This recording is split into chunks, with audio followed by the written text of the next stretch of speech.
My name is Mike Foddrill, and I won the Abe Lincoln Scholarship Award, actually second place, in 1996.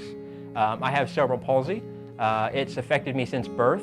I was actually born C-section, and the umbilical cord was wrapped around my throat.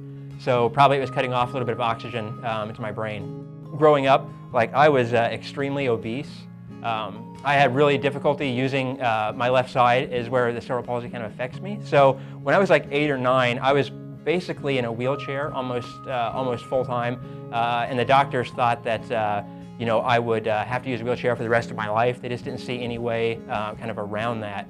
I remember going to class and being made fun of a lot.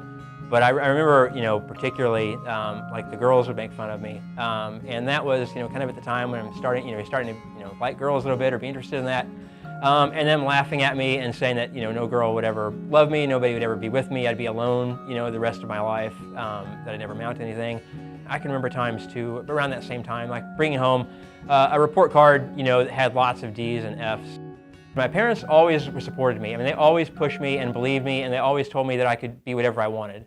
But it was really once they enrolled me in the martial art class in Tong Soo Do that got me there, because here was my instructor, somebody that didn't know me before, somebody that wasn't my family, but took the time to believe in me.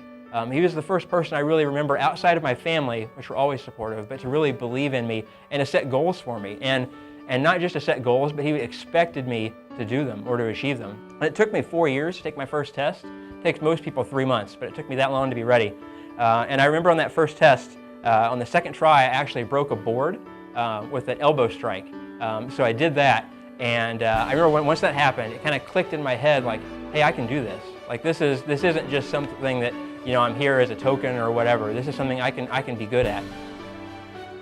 And if it weren't for the Kiwanis scholarship, I'm not sure if I would have been able to go to a full-time undergrad program.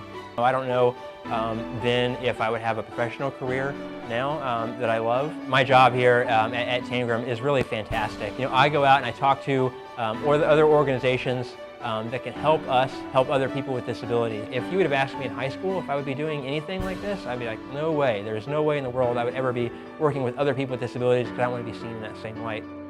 But as I've grown, I really wanted to